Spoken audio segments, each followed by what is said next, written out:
প্রতি বছর বড় মেয়ের জন্মদিনে আসলে সেরকম কোনো স্পেশাল কিছু করি না। হ্যাঁ, ওকে সারপ্রাইজ দেওয়ার জন্য ওর পছন্দের জিনিসগুলো আনকমনভাবে আমি খুঁজে বের করি, ইউনিকভাবে জিনিসগুলো খুঁজে বের করি এবং ওকে নিয়ে হয়তো কোথাও খেতে যাই, যেহেতু এখনও বড় হয়ে গিয়েছে।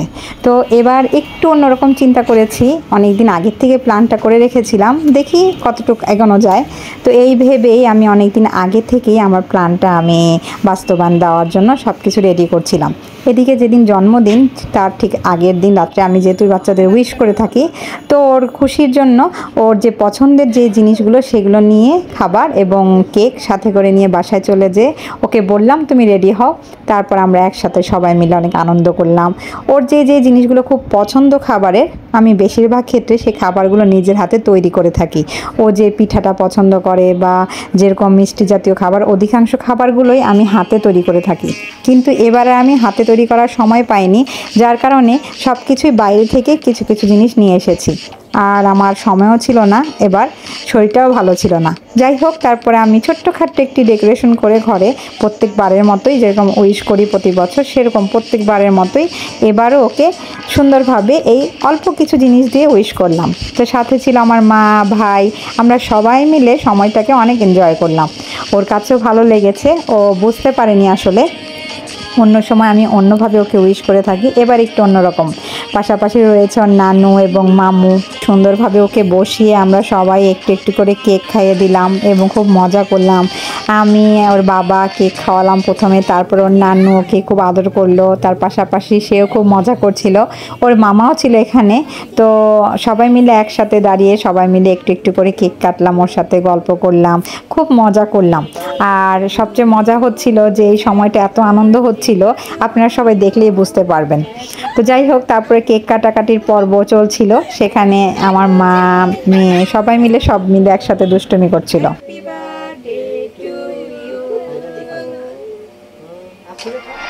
এক এক করে সবাই একসাথে আসছিল এবং এক এক করে সবাই ওকে কেক খাওয়াচ্ছিল, তারপর মজা করছিল, ওর সাথে ওর মামাও মজা করছিল, ওর ভাইও ওর সাথে মজা করছিল। যাই হোক, কেক কাটাকাটির পর্বটা এখানেই শেষ করার চেষ্টা করছি। তো এবার আসি পরের দিনের গল্প। আসলে আমার ইচ্ছে ছিল যে প্ল্যানটা, সেটা হচ্ছে আমি অনেক আগে থেকে প্ল্যানটা রেডি করে রেখেছিলাম, কাউকে বলিনি, শুধুমাত্র আমার হাজব্যান্ড জানতো, আর কেউ জানতো না। যেহেতু আমার মেয়ে এখন ভার্সিটিতে, যার কারণে আমার খুব ইচ্ছে যে ওকে একটু সারপ্রাইজ দিই। তো সারপ্রাইজটা এমন হবে যে আমি চাচ্ছিলাম ওকে ছোটোবেলার যে স্কুলে পড়াশোনা করেছে সেই সব ফ্রেন্ড, এবং মাঝখানে যে ও কলেজে পড়াশোনা করেছে সেই সব ফ্রেন্ড, এবং বর্তমানে যে ভার্সিটির ফ্রেন্ডগুলো রয়েছে সেই ফ্রেন্ডগুলো, মানে ওর জীবনের 3টি ধাপের যে ফ্রেন্ডগুলো রয়েছে সেই ফ্রেন্ডগুলোকে ইনভাইট করতে চাচ্ছি। ফ্রেন্ডগুলো একসাথে করে ওকে একটা সারপ্রাইজ দেওয়া যায় কিনা। তো আমি এটা ভেবে একটু একটু করে, আসলে একটু একটু না, অনেক কষ্ট করে সবাইকে জোগাড় করতে হয়েছে, কারণ এখন তো সবাই একসাথে নেই। যোগাযোগ আছে ফেসবুকে, কিন্তু সবার সাথে সেরকম আসা যাওয়াটা কম হয়। আগে হতো যখন ছোট স্কুলে ছিল, তখন বাচ্চারা সবাই একসাথে আসা যাওয়া করতো, বাসায় ভাবিরা আসা যাওয়া করতো, তখন একটা যোগাযোগ ছিল। এখন যেমন তেমন একটা যোগাযোগ হয় না, খুব কম, ফেসবুকে কথাবার্তা হয়। তো যাই হোক, আমি অনেক কষ্ট করে সবাইকে যোগাযোগ করার চেষ্টা করেছি, এবং চেষ্টা করার পর তাদেরকে আমি একটু একটু করে সবার সাথে যোগাযোগ করে তাদেরকে আমি জানালাম যে আমার মেয়েকে আমি সারপ্রাইজ দিতে চাই, তোমরা সবাই যদি আমাকে হেল্প করো তাহলে আমার জন্য ভালো হয়। তো সবার মধ্যে বিশেষ করে স্কুলের ফ্রেন্ডগুলোকে আমি আসলে জয়েন করতে পারিনি, কারণ দেখা গেছে তাদের স্কুলের ফ্রেন্ডদের মধ্যে কারো হয়তো বা ওই দিনই বার্থডে ছিল সেম ডেতে, আবার কারো ছিল সমস্যা বাসায়, আবার কেউ হয়তো মানে বিভিন্ন কারণে হয়তো আসতে পারবে না, এরকমটা আমাকে জানিয়েছে। এবং স্কুল থেকে আমি আসলে কাউকেই জয়েন করতে পারিনি, আমার মনটা খুব খারাপ লেগেছে। আমার খুব ইচ্ছে ছিল যে তাদেরকে আমি জয়েন করি, কিন্তু আমার সেটা হলো না। যাই হোক, সবার কাছ থেকে আমি সেটা জানতে পেরেছি আমার অনুষ্ঠানের ঠিক 2-3 দিন আগে। আচ্ছা, সমস্যা নেই। তারপর আমি কলেজের যতগুলো ফ্রেন্ডকে ওকে ইনভাইট করেছিলাম, আমার জানা মতে ওরা মোটামুটি 2 জন আসেনি, তারপর বাদবাকি যাদেরকে বলেছিলাম তারা সবাই এসেছিল। এই জিনিসটা আমার কাছে খুবই ভালো লেগেছে। আমি এতটুকুতে বুঝতে পেরেছি যে ওকে ওরা কতটুকু ভালোবাসে। যাই হোক, আর ভার্সিটির যে কথাগুলো বললাম, তারা তো অবশ্যই যাদেরকে বলা হয়েছিল তাদের মধ্যে থেকে যারা ক্লোজ খুব তারাই এসেছিল, আর বাদবাকি যারা ছিল তারা আসেনি। যাই হোক, আমার আসলে মনের ইচ্ছাটা যেমন ছিল, স্কুল কলেজ ভার্সিটি সবাইকে একত্র করতে পারলে হয়তো অনেক মজা হবে। তো আমি সেখান থেকে একটুখানি মনটা খারাপ হয়ে গেল, কারণ যেহেতু আমি স্কুলের একজনকেও জোগাড় করতে পারিনি। তো যাই হোক, তারপর কি আর করা, লাস্ট মুহূর্ত পর্যন্ত মোটামুটি আমার কাছে সব খবর এলো যে ভার্সিটির এবং কলেজের ফ্রেন্ডরা আসছে। তো এটা শুনে আমি মোটামুটি খুব খুশি হয়ে গিয়েছিলাম যে যাক, অন্তত পক্ষে কলেজ এবং ভার্সিটির বন্ধুরা তো অন্তত আসতেছে, স্কুলের আমি কাউকে জোগাড় করতে পারিনি, হলে হয়তো ভালো হতো। যাই হোক, এই অ্যারেঞ্জমেন্টটা আমি আগামীকালটা রেখেছি এবং সবাইকে বলা হয়েছিল তোমরা অবশ্যই তার মানে আমি রেস্টুরেন্টে যাওয়ার আগে তোমরা পৌঁছে যাবে। তা আমি যে রেস্টুরেন্টে আগে প্রথমেই গুছানোর জন্য সব কিছু রেডি করেছি। আমার রেস্টুরেন্টে যেখানে আমি আয়োজন করেছিলাম সেখানে কথা ছিল যে বেশি একটা ডেকোরেশন করা যাবে না, যার কারণে আমি আগে চলে গিয়েছিলাম।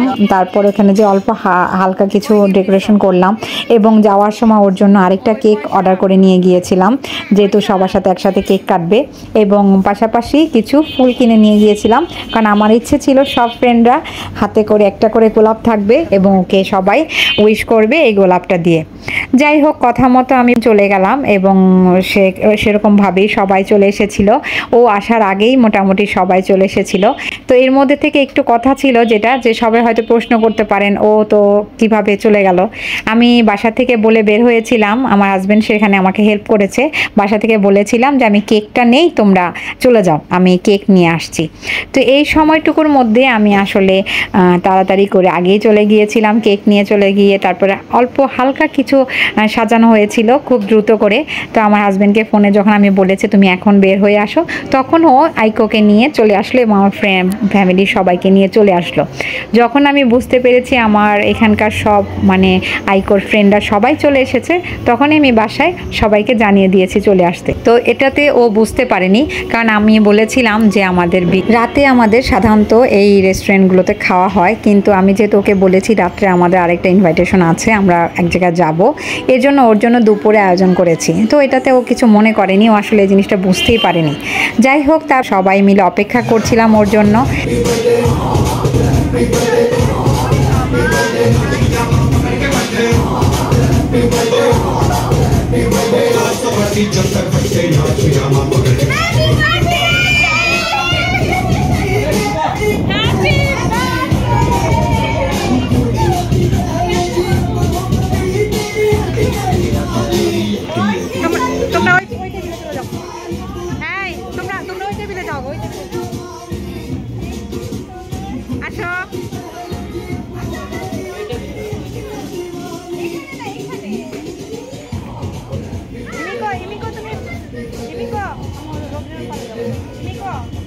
আমার সাথে যখন আমার ছেলেকে নিয়ে গিয়েছিলাম, তো বাধ্য হয়ে আমার ছেলেকে সব কিছু বলতে হয়েছিল, সেও জানতো না, যার কারণে সে আমাকে হেল্প করেছে। যখন ও নিচে চলে এসেছে রেস্টুরেন্টে, রুফটপে উঠেনি, তখনই আমরা সব কিছু রেডি করে ফেলেছিলাম এবং ওর ফ্রেন্ডরা সব আমার পিছনে লুকিয়েছিল।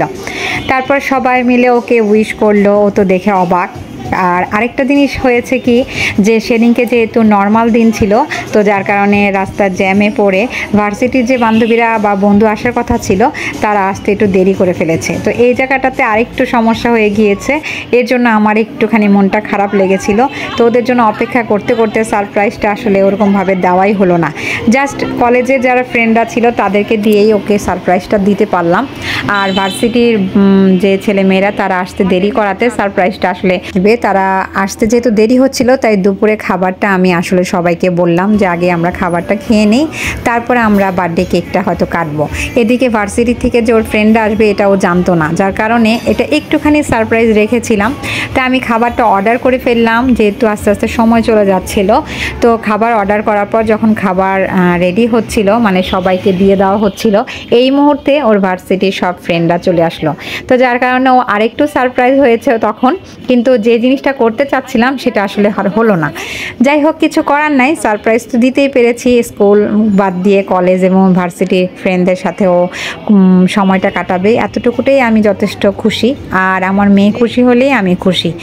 এজন্য আমরা সবাই মিলে একসাথে খেতে বসলাম। খাওয়া দাওয়ার পর্বটা আমরা শেষ করে তারপর যেহেতু আমাদের ইচ্ছে ছিল যে আমি রুফটপে সব কিছু ডেকোরেশন করে রেখেছিলাম যে আমরা ফ্যামিলিরা আলাদা টেবিলে বসবো এবং ওর ফ্রেন্ডরা ওর সাথে আলাদা টেবিলে বসবে, আসবে, খুব এনজয় করবে। কিন্তু এখানে আমাদের যেই টাইমটাতে আসলে আমরা অ্যারেঞ্জমেন্ট করেছিলাম, রাত রুফটপে এত রোদ ছিল, এত গরম ছিল, তো বাধ্য হয়ে উপরের পুরো ডেকোরেশনটা বাদ দিয়ে আমাদের নিচে বসতে হয়েছিল এসির মধ্যে, যেখানে মানে প্রচুর গরম ছিল, যার কারণে আমাদের বসা মানে যাচ্ছিল না। তো বাধ্য হয়ে আমরা নিচেই খাওয়া দাওয়ার পর্বটা শেষ করলাম।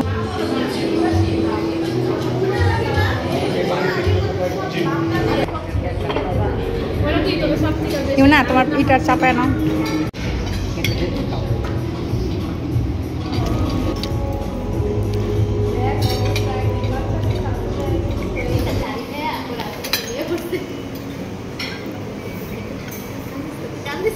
কাউকে খাইতে দিব না, সবাই ভিডিও করবো।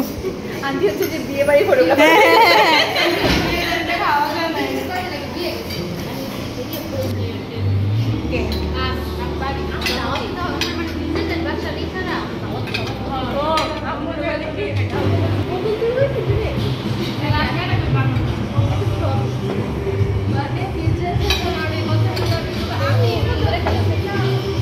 খাওয়া দাওয়ার পর্ব শেষ করে সবাই মোটামুটি একটু সময় নিয়ে তারপরে আমরা একটু বিকেল দিকে আমরা রুফটপে চলে গেলাম। তারপর সেখানে গিয়ে আমরা সেই কেকের আয়োজনটা আবার করলাম।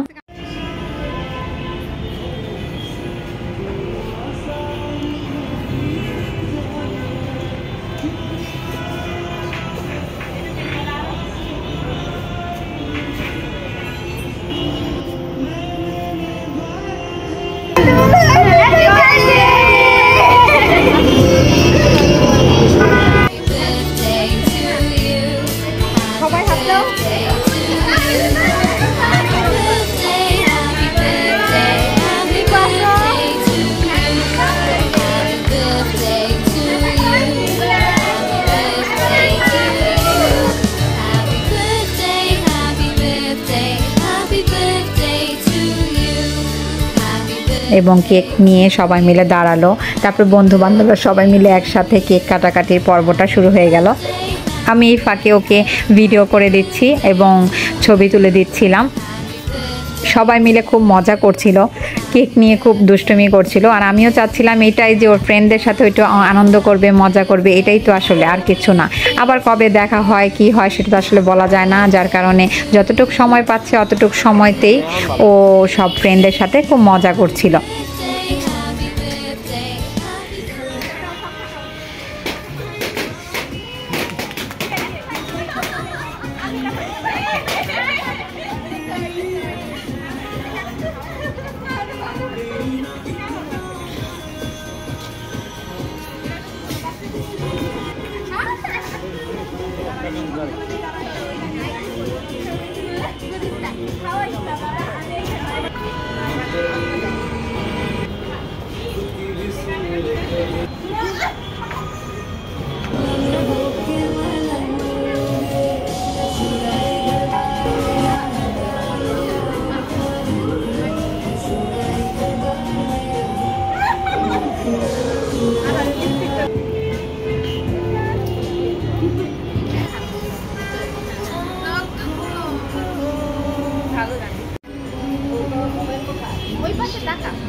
যাই হোক, কেক কাটার পর্ব শেষ হয়ে যাওয়ার পর ওরা অনেকক্ষণ বসে গল্প করলো। ছোটোখাটোর মধ্যে যে সারপ্রাইজটা আমি রাখতে চেয়েছিলাম, সেই ছোট্ট সারপ্রাইজটা আমি আমার মেয়েকে দিতে পেরেছি। যতটুকুই দিতে পেরেছি তার মধ্যে থেকে আমাকে যারা হেল্প করেছে, মানে ওর যে ফ্রেন্ডরা, তাদের সবাইকে অনেক অনেক অনেক ধন্যবাদ যে তারা এই নর্মাল দিনে এবং শুধুমাত্র আমি জাস্ট তাদেরকে বলেছি এবং আমাকে তারা ভালোবাসে বলেই তারা আমার কথা রেখে তারা এত দূর থেকে এসেছে, অনেক কষ্ট করে এসেছে এবং আমার এই অনুষ্ঠানে জয়েন করেছে। এর জন্য তাদেরকে অনেক অনেক ধন্যবাদ। তোমাদের জন্য ভালোবাসা রইল এবং দোয়া রইল। ভালো থাকবে। এরপর প্রায় সন্ধ্যা হয়ে যাবে, আবার অনেককেই অনেক দূর এসেছে, যার কারণে পৌঁছতেও বাসায় সময় লাগবে। এজন্য আমরা আস্তে আস্তে সবাই সবার থেকে বিদায় নিয়ে নিলাম। এই তো ছিল ছোট্ট ডের সারপ্রাইজ বার্থডে পার্টির আয়োজন করেছিলাম বড় মেয়ের জন্য। কেমন লাগলো আপনাদের? যদি ভালো লেগে থাকে তাহলে অবশ্যই লাইক শেয়ার করতে ভুলবেন না। আর সঙ্গে থাকার জন্য অনেক অনেক ধন্যবাদ। আজকে এ পর্যন্তই। খুদা হাফেজ। আসসালামু আলাইকুম।